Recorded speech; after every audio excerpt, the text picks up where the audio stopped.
ये तो पकड़ी जानी कलेक्टर पाकी थी चंदन चोर चोरी करन लेगी कोई नहीं बे एक बेरा लेन जाई तो कोई नहीं बीच बारी पाचा अभी पर लेन जाई। और ये सिरोही कोतवाली थाने में तो ऐसा लगता है कि मोटरसाइकिल चोरी का कोई गिरोह सेट हो गया। आवे बस में बैठे ना आवे उतरे ने मोटरसाइकिल ले सीधा बारी घाटा चले एक बार नहीं लगातार। तो मेहरबानी करके हम तो गांधीवादी लोग हैं, गांधी में आस्था रखते आए, पूरा जीवन हमारा इसका सबूत है। हमारे ऊपर टाइम मत खराब करो। और इस पिस्टल की तो बिल्कुल जरूरत नहीं। मेरे को पिस्टल का लाइसेंस दिया था पहले जब कलेक्टर थे उन्होंने, नहीं आप लो, मैंने बाद में लिया नहीं।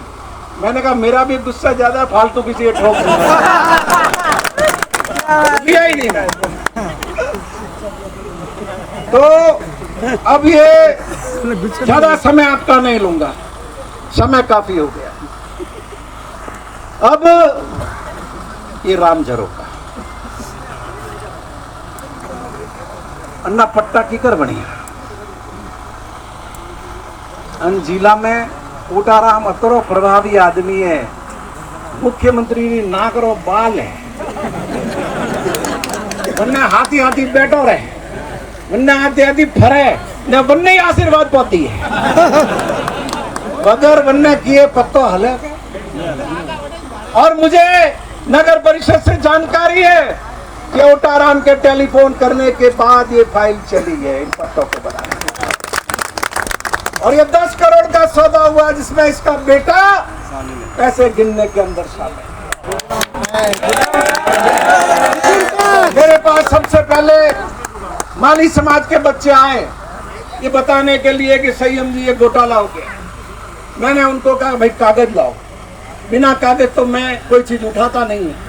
फिर पूरा ही समाज के बच्चे आए, उनको भी मैंने यही कहा, लेकिन 2 महीने निकल गए, 3 महीने निकल गए, कागजों का जुगाड़ नहीं। जिन भाइयों ने आरटीआई लगाई, सब रजिस्ट्रार के यहाँ लगाई, नगर परिषद में लगाई, देवस्थान में लगाई, तो ये हमारे जिम्मेदार अधिकारी किसी ने उसकी कॉपियां नहीं। आखिर में मैं हमारे विधि प्रकोष्ठ को धन्यवाद दूंगा, हमारे प्रकाश जी धवल, हमारे दिनेश जी पुरोहित, हमारे कुलदीप जी रावल, जिन्होंने आरटीआई लगा करके प्रतियां निकाली। और राम झरोखा समिति के भी जो कार्यकर्ता है वो गौरव और दूसरे वो पटेल और जो भी हैं जो मुझसे मिलने आए, उन्होंने सारे कागज मुझे बताए। मैंने शायद ऐसा मुझे अंदाज है कि 1 तारीख को मैंने वो कागज देखे। अब मुझे बड़ा दुख हुआ कि तो भारी घोटाला। 2 तारीख को ही मैंने मीटिंग बुलाई, शिवगंज ब्लॉक के हमारे साथी बैठे हुए। 3 तारीख को सिरोही की बुलाई और उसमें तय किया कि इस लड़ाई को ये जमीन जितने भी है स्टेट टाइम के मंदिर है ये सब जमीनें राज परिवारों की। नाथद्वारा के अंदर भी जो श्रीनाथ जी विराजमान है, जब श्रीनाथ जी को वहां से लेकर के निकले, जो भी हमारे महंत है, आगरा गए, ग्वालियर गए, जोधपुर गए, उनको जगह नहीं मिली, भगवान को जगह नहीं मिली। अब मैं धन्यवाद दूंगा उदयपुर के तत्कालीन महाराजा राज सिंह जी को, जिन्होंने या नाथद्वारा के अंदर पूरी श्रीनाथ जी भगवान के लिए जमीन दी। और जमीन का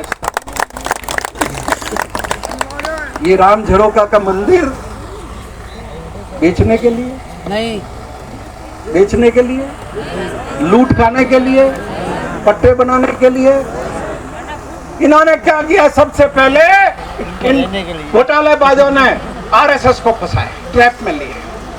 इनको 99 साल की आदर्श विद्या मंदिर की लीज इनको टाइप करके नोटरी करके पकड़ा दिया और फिर ये 8 पट्टे बना लिए। ये पट्टे तो निरस्त होंगे।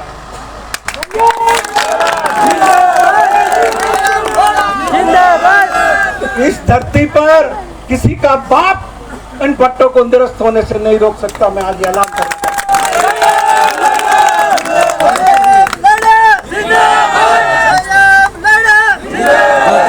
ये आंदोलन का प्रथम चरण है, शुरुआत है ये। अगर अब भी ये नहीं बैठी, बदललाल एंड कंपनी नहीं जागी, ये नहीं चाहती, नहीं चाहती, तो ये कागज तो ऊपर तक जाएंगे ही, यहाँ भी आंदोलन और फैलेगा। वही सरजावाब गेट है और वही हम है और वही रात की सभा है।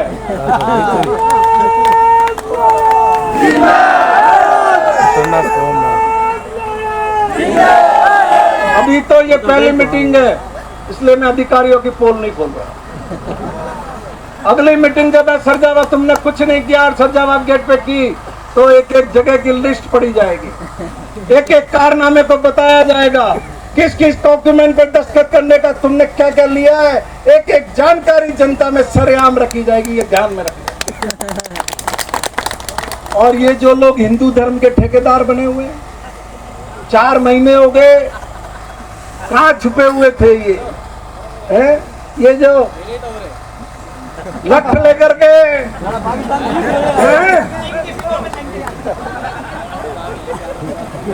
राम जरोगा के लिए नहीं है क्या? साफ सुन गया तुम्हारे को हिंदू धर्म के ठेकेदारों?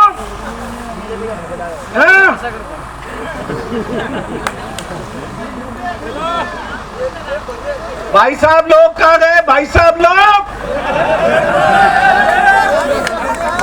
एक छोटे से टुकड़े के अंदर तुमने राम जरोगा की जमीन बिकवा दी।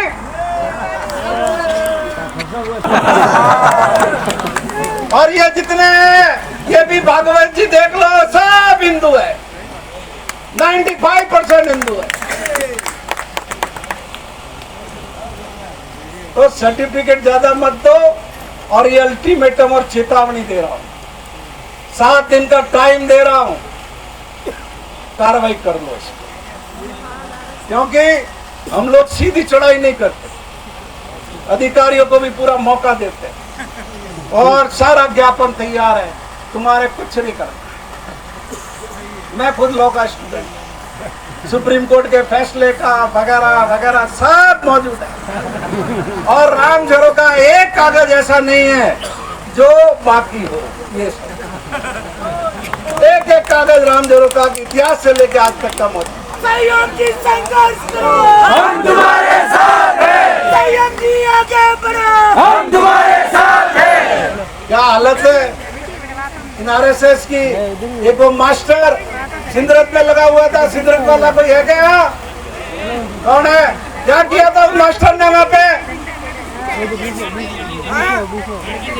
लड़की से छेड़छाड़ की थी लाइब्रेरी में, चुपके लाके सिरोही बिठा दिया और यहाँ टिका रहा। और ये थाना पड़ता है इनका, घनश्याम सिंह जी का। आरएसएस का इतने दबाव में काम कर रहा है प्रशासन, हमारी बच्ची को छेड़ दिया। ये थाना क्या करता है, ये एसपी क्या करता है, कलेक्टर क्या करता है? चुपके आके सिरोही बैठ गया, पिछले 8-9 महीने से बैठा हुआ। मुझे स्कूल से बताया किसी ने कि न तो यहाँ आता है वहाँ बैठा। मैंने कल डीओ को फोन किया, उन नानावती को, महेंद्र क्या नाम है उसका, महेंद्र नानीवाल को। मैंने कहा क्या मचा रखा है ये, हटा देना आज, नहीं तो कल खैर नहीं है। काले पात्र लोगों ने। लेकिन आरएसएस के लोगों, ये तुम्हारे आदमी का क्या चरित्र है? भगवत सिंह का, उस मास्टर का जो सिरोही का रहने वाला और वह नौकरी करता है और जिसने छेड़छाड़ की और ये आगे चुपके से बैठ गया। मतलब सीधे मैंने कूटता नहीं, क्या गलत हो रही हो? तो ये इनका आचरण है, जाके लोगों को समझाओ, इन दुष्टों को घर में मत आने दो, घर में आने लायक नहीं है ये। और मैं इस सभा के माध्यम से विनती करूंगा यहाँ के जिला प्रशासन से, यहाँ की बाल कल्याण समिति से कि पूरे प्रकरण की जांच करें और जांच करके जो भी सच्चाई है वो लोगों के सामने लाए। बातें करने को तो बहुत है, उसकी कोई सीमा नहीं, लेकिन आज की सभा के माध्यम से मैं ये और विनती करता हूं। अभी कुछ दिन पहले बीजेपी के जिला परिषद सदस्यों और पूर्व सदस्यों ने आंदोलन किया और 500,000 लोग यहाँ कलेक्ट्रेट पर लेकर के आए और कलेक्ट्रेट के अंदर सभा की उन्होंने और कलेक्टर पास में खड़ी रही उनके और मंत्री आगे के खड़ा रहा, तो तुम्हारे लिए फर्क कैसे है? हम कोई पाकिस्तानी है? पाकिस्तानी है? मैं चेतावनी दे रहा हूं, कोई गलत फहमी में मत रहना। अगर ये उस गेट तक जाने नहीं दिया तो ये घोड़े और ये मैदान।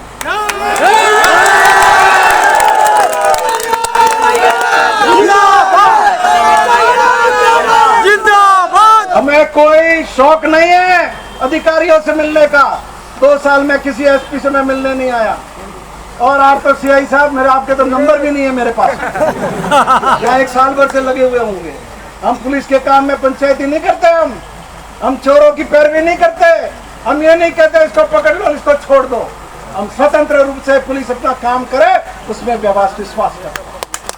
लेकिन ये भी कोई तरीका नहीं हुआ कि आप नागरिक के अंदर फर्क करें। आप ऐसा कर रहे हैं तो जो ये शपथ ली है आपने, उस शपथ के साथ आप धोखा कर रहे हैं। वो कलेक्टर धोखा कर रही है, एसपी धोखा कर रहा है, और वो धोखा चलेगा नहीं। हमारा क्या है, हम तो तुम्हारे साथ बैठ जाएंगे। और ज्यादा ये डंडों से, ये हेलमेट से हमको डराने की कोशिश मत करो। यही 10:30 बजे कलेक्टर का घर घेरा था मैंने, जब तुम्हारे और डाकुओं की मुठभेड़ में गरासिया मर गया था, और रात को 10 लाख रुपए उस गरासिया को मैंने दिलवाए थे। इसलिए हम तो सही बात के लिए लड़ने वाले लोग हैं, और इसमें आप बाधा नहीं बने। जैसे ही हमारी सभा खत्म हो, ये बोरिए बिस्तर भी चलेगा, और हमारा डेलीगेशन मिलेगा। कलेक्टर साहब से हम विनती करेंगे, हमारी बात रखेंगे, उनको समय देंगे, काम समझाएंगे, और सिरोही का जो ये प्रशासन डिरेल हुआ है उसको पटरी पर लाने की कोशिश करें।